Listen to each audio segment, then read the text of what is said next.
All right, so welcome everyone. As we just said, we're from LexisNexis, and we're going to talk today about autocomplete as search relevancy. On our team at Lexis, we work on our particular team, we work on different ways to improve the user's query. So we look at things like correcting the user spelling or making query recommendations, things that things we can do to improve the user's query before they hit the search button and start to get search results. So we have another team at Lexis, many teams in fact, that pay attention to what happens after you click the search button. And that is what we generally think of as search relevance. The results that you get on that first page, that's what we're trying to optimize for search relevance. But one of the things that we're doing before the user clicks the search button is that we're trying to autocomplete the user's query, give them some assistance along the way to help them create a better query. And as we were doing that, we realized that that also becomes a search relevancy problem. So that's what we're going to talk about today. And doing that will be Rimple, Shah, Relevancy, and myself, David Rhodes. Thank you. So I can look here. We're from LexisNexis. Our business is in legal research. So we have search products for lawyers and other professionals. We have customers all around the world and 10,000 plus employees at Lexis. So today, as I said, we're going to talk about autocomplete as a search relevance problem. We'll talk about our specific use case within the Lexis Advance product, and then talk about how we're creating autocomplete, or how we're customizing Solr to create a good autocomplete experience for the user. I'll also say that we do have autocomplete as part of the Lexis Advance product already. It's just that what we found is that it's not very well used, and so we're looking at why is it not very well used. And we think one of the main drivers is that the suggestions are just not helpful. So that's one sign that we don't have good relevance in our suggestions so far. So we'll talk mostly about how we're configuring Solr to create a new autocomplete experience for our users. And then we'll talk a little bit about the architectural design, how we incorporate that into our existing product, and then how we evaluate the results that we're getting from a relevance standpoint, and talk about some future plans that we have as well. Now I'll turn it over to Rimple, who will continue. Hi, everyone. So everybody knows what autocomplete is. It's the technique of predicting a word or a phrase which user wants to type, but they are actually not typing it. We're predicting it. So let's see what Google has to say about it. It's a software function that gives users the option of completing words or forms by a method on the basis of what he has been typed before. In the right-hand side, we were trying to find out that what autocomplete is according to Google.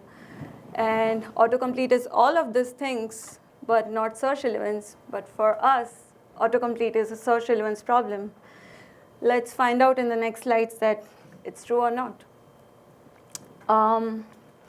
This is our UI page of Lexis Advance autocomplete. As David said that since long time we have had autocomplete in this product, but it's not very well used and people do not click on our suggestions. So we are trying to build a whole new autocomplete system based on Solr so that the suggestions can be useful to users and it can encourage customers to click on them. We have 4 categories for our autocomplete: sources, documents, legal phrases, and suggested questions. For now, we are just focusing on legal phrases, and if that's a success, we are going to extend it to other categories. So who is our data? For normal search relevance problem, for most of you guys in the audience, you might have familiarity with the documents, which are big document, in which you have a lot of text to match on and to search on. But for our use case, Our documents are very small. The suggestion itself is a document. So this is how our data looks like. It has the fields like query, display, the token count of query, ID of the suggestion, popularity score, source, which means that where they come from, and region. So where do our suggestions come from? The first one is user queries. This is the most common way of creating suggestions. Most of the companies like Google or eBay, etc., they create the suggestions by past user logs queries. The other thing we have, which other companies might not have, is LexisNexis legal experts. So we have our legal expert who create and augment our legal phrases with their smart brain, and they create legal suggestions which can be useful to our legal customers. Data preparations. So this is me cleaning our data pipeline. So how do we do it? So we have our data stays in S3 bucket, and they're all user queries. They're messy. They have spelling. They have misspellings. They have stop words and some non-alphabetic characters. So we get those queries from S3, and we process and clean it by removing non-alphabetic characters or Boolean connectors or some special characters. After that, we normalize our query by doing some stop words removal and spelling correction. And after the normalizing done, like we have different users having multiple queries. So we try to anonymize them so that we don't show the suggestion of a particular law firm or a particular user. So in the aggregate step, we aggregate the user queries to a single query and assign them a popularity score. After that, when we are sure about our data, we index it to Solr. We started our journey with Solr Suggester. Solr Suggester is just a built-in Solr search component, and it's a building block of Solr search engine. It's like a ready meal that it gives all the pre-prepared features that you just have to wire it up into your Solr configuration, and the suggestions, you can get the suggestions automatically. The most powerful features for Solr Suggester are that it is really fast because it uses in-memory FST data structure. The other powerful feature is it is very easy to add an existing Solr index if you have already data indexed into Solr, and if you want to wire up Solr Suggester, you just have to configure things into Solr config, and you can get suggestions automatically. Should we use Solr Suggester or not? We asked that question to ourselves because we started using Solr Suggester for autocomplete. Functionality-wise, if we see that we realize that index plus query approach for most for complex weight calculation or stop words removal, it's easy in index plus query approach. Suggester doesn't tabulate that feature very well, and if you need full control of your functionality or if you have complex requirements, you might sometimes feel that suggest component is not good enough for your needs. Performance-wise, as I said, that FST works incredibly fast, but for our use case, index plus query approach in well-tuned environment works really well, and it's really sufficient for us. So although suggest component is a really handy element and it gives some non-trivial out-of-the-box features, but it's important to understand that we can still create an autocomplete system without suggest component, and there are no magic tricks under the hood. So after that, we have moved on from Solr Suggester, and we started, we moved on to traditional Solr approach. We created some basic Solr configuration, which can make Solr search engine behave like an autocomplete. So we started with 3 analyzers. The first one you can see is using the keyword tokenizer, which will take the whole text field as a single token. And then we apply agengram filter factory on that, so which will do agengram on each token based on the mean gram size and max gram size. So motion to dismiss will have different tokens with a difference of 1 character. The second analyzer is using the white space tokenizer, which splits the token based on the white space, and then we do the agengram on that, so that we can complete our partial words in the autocomplete. The third one is based on mostly on tokens, so it just uses the white space tokenizer, which splits the text based on token. So it will match the whole token in the corpus. So that was a pretty good start for us. Then we started diving deep into our requirements. The first issue we have met was term frequency. So in normal search problem, if you search for something, the documents which has tokens occurs multiple times, those documents are going to be boosted, because term frequency is one of the factor in Solr's formula to generate the relevancy score. And that's pretty helpful for normal search problem, but not for autocomplete. So for the query motion to dismiss plaintiff's motion is not going to be a better match for autocomplete, but it's going to be a good match for search. So we realized that problem and we tried to find a solution for that.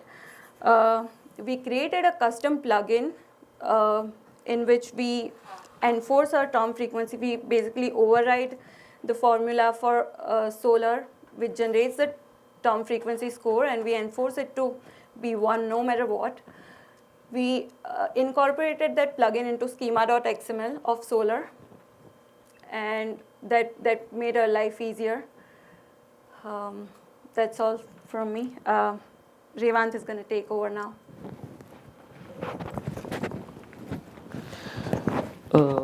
Thank you, Rimple. Now we'll get into the core part. I call it as let's begin the party.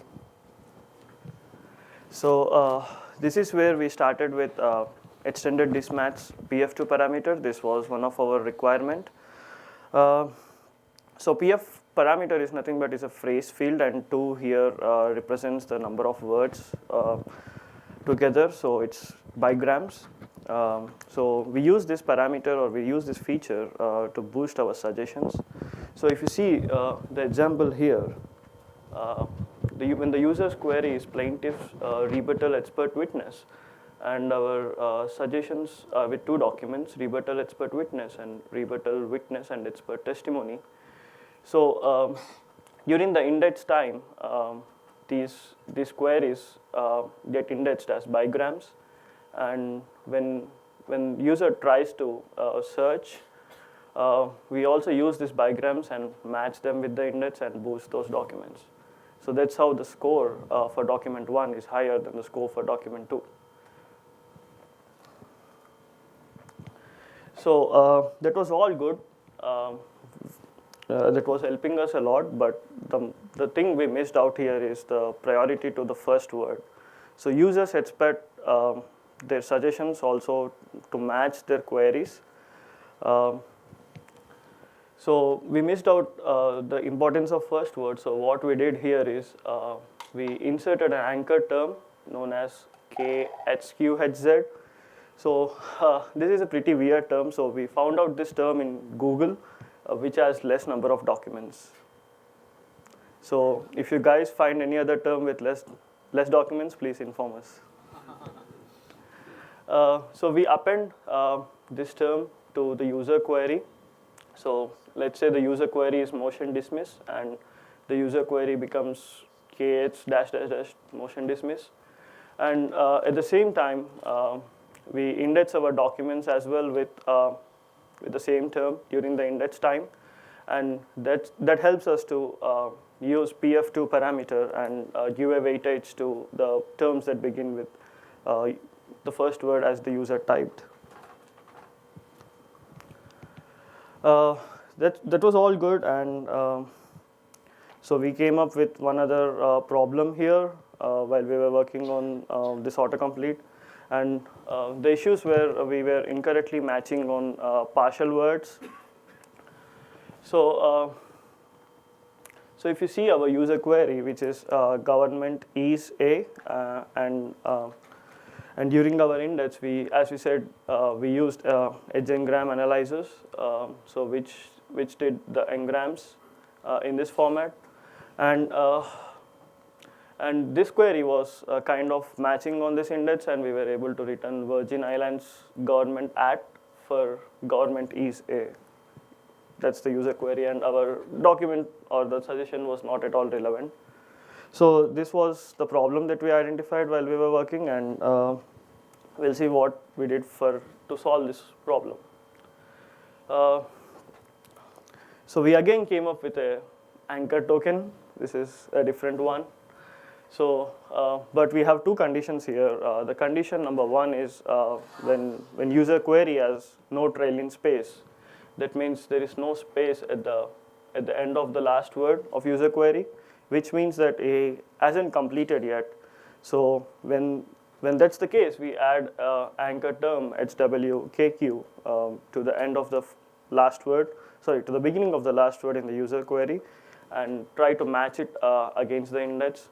So if you see, this particular analyzer helped us to match only on HWKQA, and it ignored all the other matching indexes. So this helped to have a less score for these kind of analyzers, and these documents were pretty downside, not in the top 10.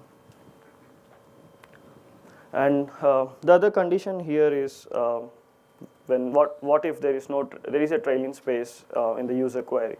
So here, if there is a trailing space, we don't append any character at the beginning of the last word, and this analyzer is useless, or it's at rest, while rest of the other analyzers in Solr do the job for autocomplete.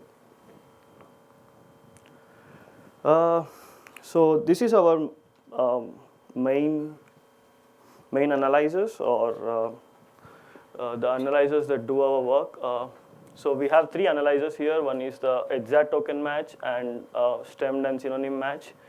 So exact token match, we created it using standard tokenizer factory, which tokenizes on white space and some special characters, and then lowercase filter factory.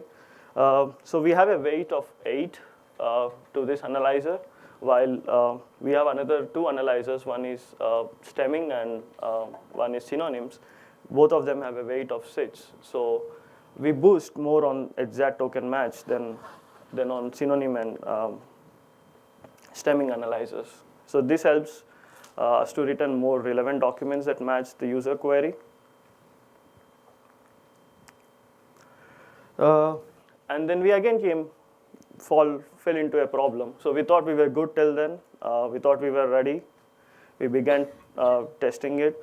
And then we realized that our suggestions were like this. So when a user typed zoning where, we were showing a lot of duplicate suggestions or near duplicate suggestions. Though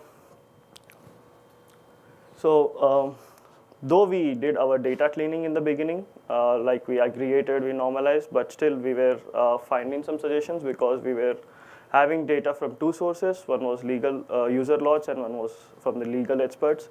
So maybe that was the reason we had duplicates, and we came up with a solution again where we were using an analyzer for removing duplication stuff during indexing and during query time. So this is the schema of our analyzer. I'm not going to talk much. This is like just standard tokenizer, then stop word removal, synonym, and we have fingerprint filter factory, which sorts the tokens from the documents and then concatenates them with a separator. Here our separator is underscore. So if you see on the right side, we have different documents as zone variants, zoning variants, zone variances, and variants of zoning. So all of these documents get or transform to variance underscore zone with the help of this analyzer during query time and index time. So this helped us to remove duplicates and return unit suggestions or unit documents to the user. Then again, we ended up with some other problems this time. This was spelling correction. We all expect our search engines to be smart enough to handle spelling mistakes, and then we become lazy and we type. We don't look at the spelling of the word. So web standards say that about 10 to 12% of users' queries to web search engines have spelling errors. So we came up with a algorithm here. So let's say when a query comes into the user as marriage at, with marriage is misspelled here, and we give it to Solar to get our response, and we check if the response as present, if the response has any suggestions, then we return those suggestions to the user. If it does not have any suggestions, we check for spelling response, and if there is spelling response, we reconstruct user query with spell suggestions. That means we recorrect the user query from using the Solar spell response, and then we send it back to Solar. We give another request to the Solar, and then we return if there are any documents, or else we say that we are not smart enough yet. So here is the spelling correction response. So in the beginning, user has typed a query with marriage with a misspelling of ignoring I character, and we see we got spell check response here with a few suggestions. And what we do now is we formulate the user query, and we do a search again. So though the user thinks that he has typed MARRAGE, but we still show him the suggestions by correcting the user query. So that was the flow of using spell correction, and I'm going to handle it to David to discuss the rest of the presentation. All right. Thank you. Thanks, Revant. So all of the stuff that Rimple and Revant just described were really the customization of Solar that was necessary to do. Thank you. To do autocomplete, an improved version of autocomplete, and then it's also, you saw there were lots of specific requirements and specific changes that we had to make that we weren't getting out of the out-of-the-box Solar suggester. So this turned out to be a really worthwhile effort, and we ended up with more relevant suggestions for the user as a result. The next thing we needed to do was to incorporate it into our Lexis Advanced product, which is all hosted in AWS and built in AWS. So there's a lot of architecture here about how we build our AWS instances that contain this new Solar service. One of the things I wanted to focus on is this one here, which is run in-memory Solar unit tests.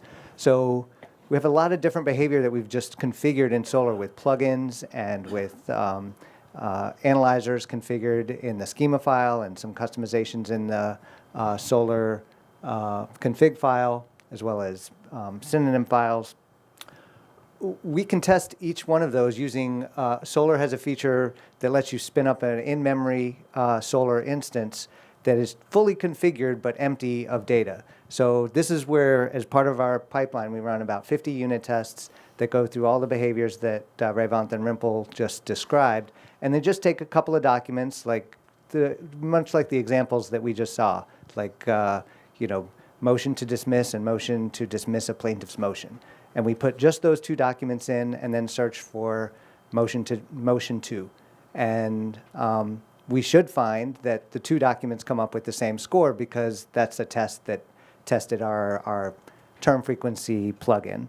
And then we have a variety of other tests that all run little tests with just a handful of documents that verify that all of those behaviors are working correctly. So that's a really interesting and helpful feature that is available in Solar. So once those tests pass and all of our other tests pass, then we have a Amazon machine image, an AMI that includes everything that includes our complete Solar configuration. One of the steps in building the AMI was also that we loaded up with the actual data, all the user query data that has just been cleaned, and the legal phrases that we have as well. So then, to put it in production, what we wanted was for these Solar nodes to respond quickly to user requests. And so we did that by taking a cloud deployment approach that's commonly known as cattle, not pets. So with cattle, we can put all of these Solar nodes in an auto-scaling group, and we don't maintain those. We don't try to, new data comes in or new queries come in. We don't ever try to do any additional indexing or add data to these nodes. They have one job, and that's to serve customer requests as quickly as possible. The other thing is that they're all identical. They all have the same data to serve responses. And so they don't have to communicate or stay in sync with each other. So they're very efficient in that sense. Now, when we do have new data or we do have new configuration, what we do is we go through our whole pipeline and we build a brand new whole auto-scaling group that's ready. We run some tests in this and we make sure that it's production ready. And then instead of kind of trying to keep these guys up to date and take good care of them like you take care of a pet, these are cattle. We slaughter all the cattle and we bring in a new herd, and that's what's serving up the user requests from that point. It's brutal. So one of the things that Max talked about this morning in the keynote was using human raters to test relevancy, and using user feedback to also test relevancy. So we're doing both of those. In this case, we built a small test client that we were able to show. At Lexis, we have subject matter experts, which are really lawyers who have gotten out of the stressful life of 6-minute billing increments and come to a nice work-life balance at LexisNexis. And so they help us to look at our old suggestions and our new suggestions. We didn't tell them which were the old and the new suggestions, but they gave us some feedback on which suggestions look better, and then some details about why. And so here's a few examples of where they identified some things they didn't like, that that these two things seem too similar. For example, discretionary action and discretionary activity. That another one where they put in how and we found howl. So you can see that from that user feedback that we got, some of the analyzers that Rimple and Relevance had described, they came out of this process of working with our subject matter experts. And then one thing we're very excited about is right after this conference on Friday, this feature is going live to our customer base in the form of an A/B test. So we're going to put it in the product. It's going to be live beginning this weekend, but we'll control who can access it. So that gives us a couple of advantages. One, we can gently roll it out to customers to make sure it's working. But the more important thing is that we've built in a fair amount of metrics into the product. So we're going to be measuring the user's click rate. Like I said at the beginning, or Rimple said, that the users aren't clicking on our suggestions all that much. And then we are treating this like a relevance problem. So we're looking at mean reciprocal rank, that we're hoping that users will click on document or suggestions in this case that are higher in the list of suggestions. And then one metric that's more specific to autocomplete is minimum keystroke. So one thing that Google does fantastically is you can just type 2 or 3 characters and it's read your mind and it knows what you're going to type. So we're going to measure the number of keystrokes that it takes before a user is satisfied and chooses one of our suggestions to complete their query.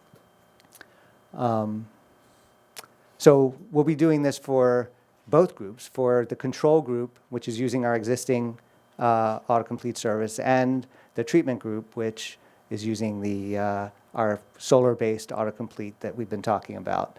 And so we're going to be able to compare and see, numerically, how much more relevant our suggestions are. Even as we're getting feedback, we have some additional plans for going forward. Sometimes when a user types in a query, the queries can get a little complicated, a little bit long, and the beginning part of the whole, we might not be able to have a match on the whole query. Like maybe they've kind of changed concepts in the middle of their query. Like expert witness is a concept, witness protection program is a concept, but the whole thing together doesn't necessarily make sense. So what we're doing right now, I mean, what we all just described is the whole query as it is goes to Solar and gets analyzed in all the ways we just described. But then in parallel, what we're going to do next is to start to pick off the end, the trailing tokens of the query, and send that. So maybe if the first or second word wasn't relevant to when the user's trying to do autocomplete, it's always the last couple of words that they need help completing. So we'll send the last few words to our Solar engine, and then see what responses we get from the whole query. If that matches, that's obviously the best. Or we'll have different weights to say if it matched on part of the query.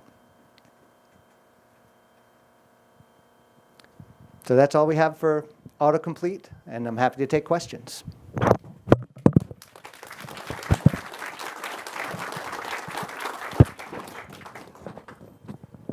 Yeah.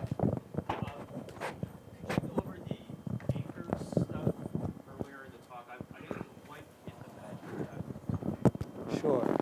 The question was, can we look over the anchor stuff, which is a very interesting part. So there were two uses of anchors. One was the initial one. Okay. Great. Would you like to describe that? So what we are doing here is, the reason we added an anchor here is to give some weightage or to make sure we are not missing the first term in the user query. So we were making bigrams. We are making bigrams using the PF2 parameter, which turns out the bigram. So if you see the bigrams come from like this as plaintiff's rebuttal and rebuttal expert, or if you see the documents, the bigrams will be rebuttal expert, start with rebuttal expert and expert witness. But we are missing that first word. So do you have the ability to combine 1 gram, 2 gram, 3 grams all into the same field, like have an analyzer just push it all into there so you wouldn't lose that, or like boost more for bigrams and unigrams? yeah, so PF2, this particular analyzer has a boost weight. So PF2 is basically bigrams. So the only reason we added K, H, Q, H, Z is to make a bigram at the beginning of the word. So we made sure that we match on user's first word along with the document. So it's a problem that is also a little bit more specific to autocomplete than regular search. It's because really it's a user expectation kind of behavior that when the first word that the user types, they have an expectation that the suggestions they get will have that same first word in the suggestions. Right, and because you guys aren't doing a prefix search, but you're doing a full, then you have, okay. Right. I got it. Good question. Yeah? I know that there's a lot of different lookup factories. There's the inline lookup factory and the fuzzy lookup factory. Why do those Good question. So that you're talking about the built-in Solar Suggester, and it has, combine those? yeah, and that has a variety of lookup factories. There's a fuzzy lookup factory and a few others. Do you want to discuss that? Yeah, so there are different lookup factories like blind-in and fixed suggester or fuzzy suggester or something.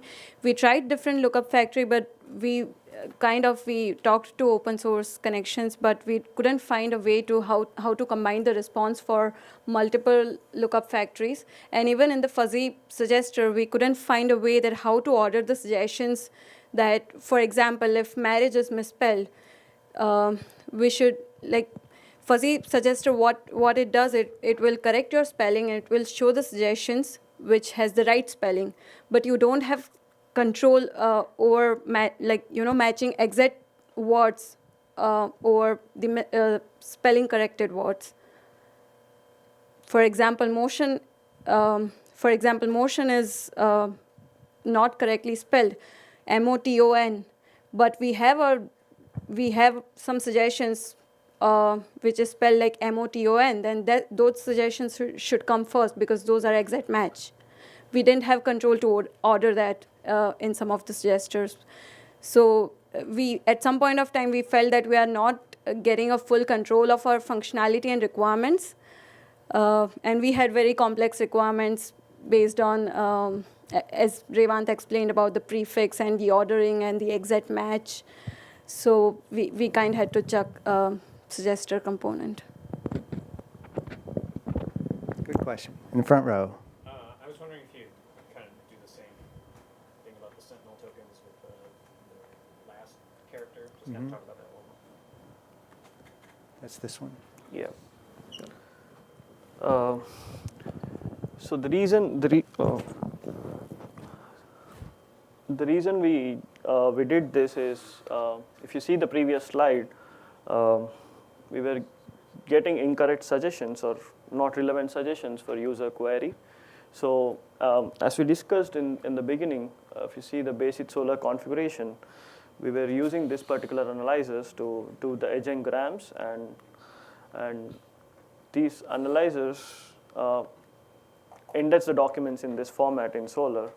And when user types this query, we were matching these words with this index, and we were returning this document, which is good.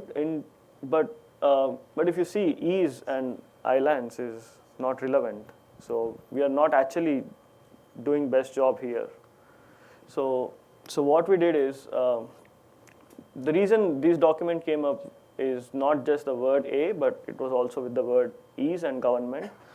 So we were adding HWKQ to each word during the index time, and we are doing engrams for the analyzer. And during the query, when there is no trailing space, which means that the user is still is not completed yet his word. So we were adding HWKQ to that particular token here and trying to match. So now, even though it matches, so here it matches on only one single term. So this document still comes up in the suggestion, but it will be having a very low relevancy score. That was the idea.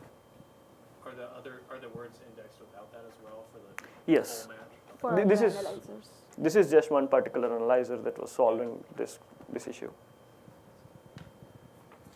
Right, so that's a good point to make, which is that the total solution here, like we talked about one analyzer, one solution at a time, but the total solution is a really layered approach of many analyzers. We're indexing the same data, a dozen different ways in order to search for it a dozen different ways, and then weight those different ways, depending on how important we think they are.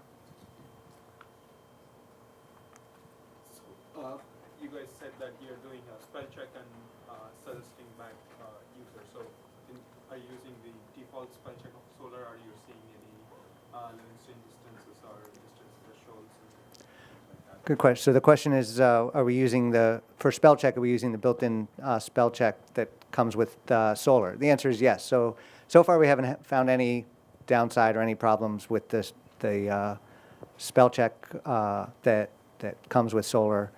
One of the nice customizations that we made is we don't actually have to make two calls to Solar. Within the query handler and the Solar response, that we've overridden the Solar response itself, so that as a plugin basically, so that at the time that there's no results, that it automatically looks lower in the response. The spelling suggestions come below the regular responses, and it'll find the top spelling suggestion and just go ahead back into the query parser and run the query a second time. So we only get one response back from Solar, and that is either from correctly spelled responses or it's already been spelling corrected. There was a question up top. I was curious, when you do aggregation over your users' input queries, how do you decide that you've sufficiently anonymized, that you're sufficiently removing these lawyers' individual preferences to only get the aggregate preference? What kind of metrics are you using, or how are you doing that? That's a good question. So the question is, how do we make sure that we're anonymizing these queries sufficiently? And it's a great question because lawyers are sensitive about this stuff. That the oncology talk that we just heard earlier, it had patient data that had to be anonymized, and lawyers are equally sensitive about their queries. So we had several rounds. Another team actually had to go through several rounds of negotiating with Lexis's own legal department to kind of figure out. How many, basically the bottom line is that a query that comes from multiple accounts must be general. If it comes from one account, then it belongs, it's that account, that law firm might be working on a particular case. We don't want to spit that query back out as a suggestion to someone else. So then it just became a matter of how many unique law firms have to give the same query before we consider it to be totally anonymous. And that's something that it was 10, and then we tried 2 and 4, and so we settled on something in the middle. But it's queries from multiple law firms all running the same query must mean it's generic enough. Yeah. Given your structure, how would you incorporate the user context and the current search session context into tailoring those suggestions to those specific contexts? Right. So the question is, how can we incorporate the user's own context and the user's own session information into the suggestions? That's a great question because when you're working on something, we should already know what area the lawyers are working on based on who they are, what their history is, and so we haven't tackled that at all yet. But we do have each user's own query history, and one of our future work plans is to start to incorporate their own queries, which we can show to them, freely because there's no privacy issue with that. We can show users back their own queries from their own history, and to incorporate those in, balance those in a relevant way so that we mix those in with more general user queries. But we've thought of it. We haven't gotten to it yet.